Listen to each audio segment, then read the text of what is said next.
Tema javës, inserti përgatitur nga gazetarja sigurisht që flet për gjithçka që ka ndodhur në ferma VIP. Pra, në episodën e radhës të këtij formati kaq të ndjekur gjithandej. Po patjetër që do flasim për Olën dhe sherrin e saj mes Mozës dhe personazheve të tjera në këtë sezon të ferma VIP. Çka ka ndodhur në prapaskena, ose më mirë më thonë gjatë publicitetit të këtij formati.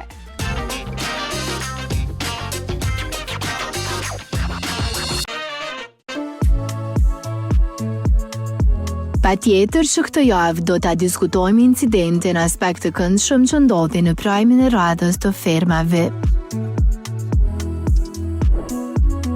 Flitet për Olën dhe të tjerët. Vajza rebele 23 vjeçe po reagon sipas saj për padrejtësi që po bën brenda këtij formati. Ishte konflikti mes Adionit dhe Mimozës, ajo që ka shqetësuar Fabiolën, e cila u shpreh se produksioni Ferma VIP po bën dallime mes fermerëve.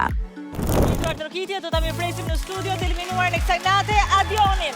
Publiku vendosi që ta largoj Pukën nga gara dhe Eleza u revoltua keq duke shpërthyer me fjalë aspekt të hishme për ekranin. Goca. Po po dëgjojmë. Unë nuk mërzitem se më thua ti ashtu. Kuptoj lëndimin tënd dhe e kuptoj që flet nga lëndim. Nuk e kam lëndim. Reagimi Arbanës u cilësua nga shumica si objektiv e mori komplimente nga kolegë e ndjekës të rrjeteve sociale. Ola ishte ajo që mori komente negative duke akuzuar që vua nga çrregullimi i shëndetit mendor. Shikoni këtë pamje si ajo gjuan me kanaqe DJ Bujaka.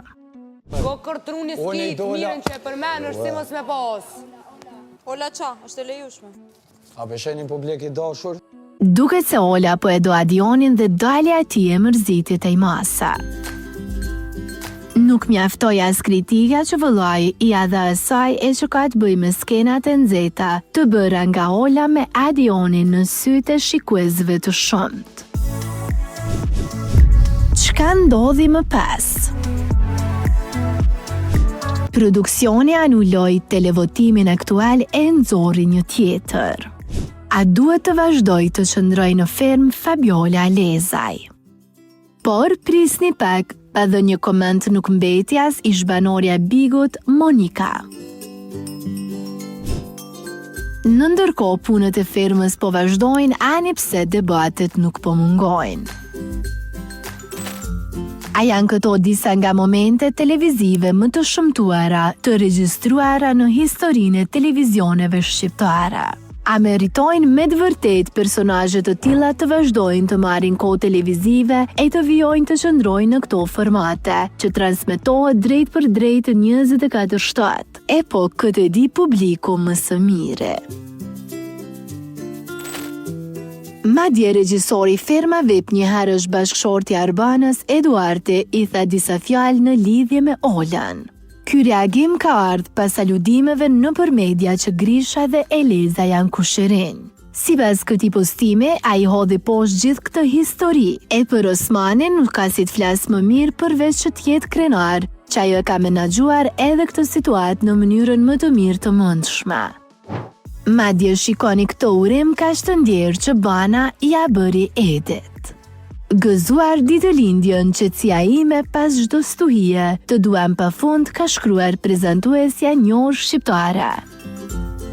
Arbana feston ditëlindjen po ashtu më 7 maj. Për fund vlen të përmendet që Moza vazhdon të jetë një ndër fermerët më të pëlqyera në Riyadh, e madje shumë nga fjalitë e saj janë bërë meme e që thuhen gjithandej. Shoqëria jena gjallë, jena për bukurie, jena mirë me shnet, si thotë Ermal Mamaqi, jena mirë me shnet çat duhen tjerat. Rriu gruajat. Ne po duam s'dalim, pa lajmëru policin nuk na qit dot. S'du me dal. Çam pret mua vetëm punë, shtëpi presim me dal. Shërbime? Ditë natë, jo s'du me dal. A do të jetë ajo fituese kësaj sezone, e po është akoma herët për ta thënë këtë gjë.